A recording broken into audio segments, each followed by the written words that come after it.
international newspapers with Nicholas Rushworth. Hello there once again. Hi to you, Catherine. And we're going to be looking at the Cold War, 25 years on. This, of course, after the commemorations of the fall of the Berlin Wall yesterday.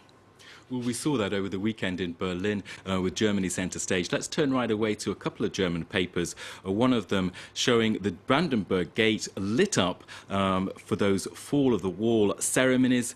There, the headline for Der Tagesspiegel is that Berlin is beaming a light to the world. And it's saying, yes, certain dreams can become reality. So reflecting the emotion surrounding that 25th anniversary. Let's go to Bild, which is another of the big German papers, and it's got a photo album of the Berlin Fall of the Wall Jubilee.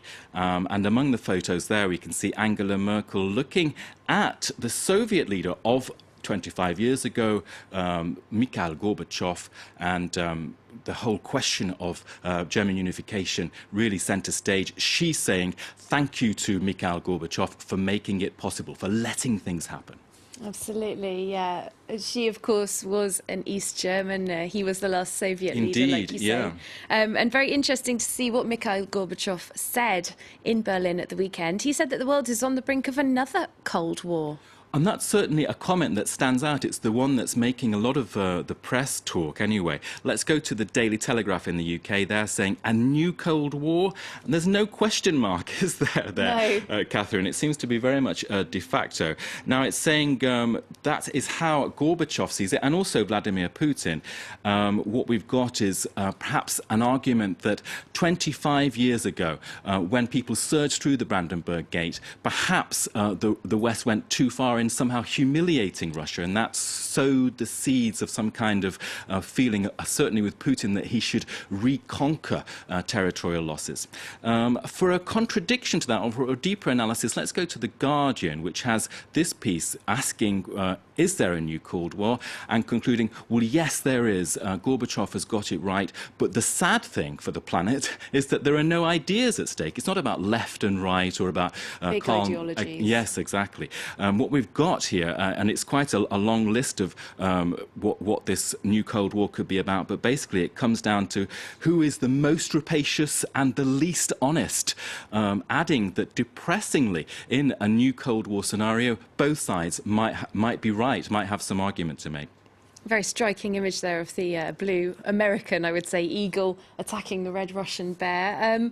What are we hearing then from the Russian bear? Well, the Moscow Times, I turn to them, and they have a piece saying that, well, in fact, Putin may want to have a new world order, but there isn't one. We've got no anti-Pax Americana.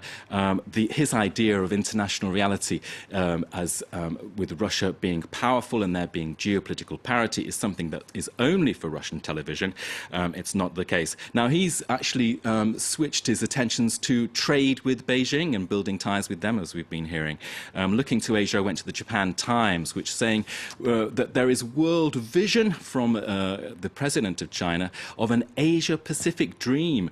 The Japan Times pointing out that, well, China may want to leap into this role of being a world superpower, but doesn't have the credibility within Asia itself, where, of course, we've had that East Sea Islands dispute, don't we? East China Sea Islands dispute.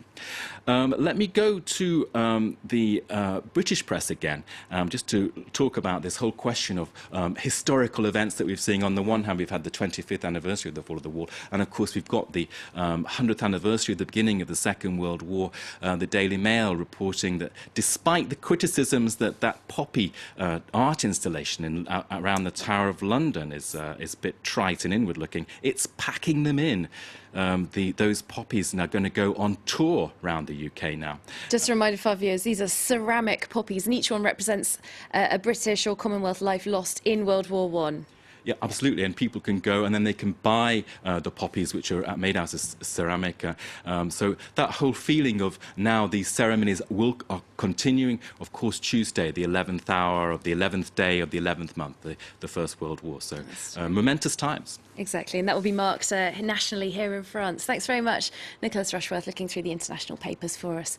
Coming up, we've got plenty on all our top news stories for you, of course, including the accusations of conspiracies and lies that are flying in French political life. It involves Nicolas Sarkozy's former Prime Minister. Stay with us for more on that.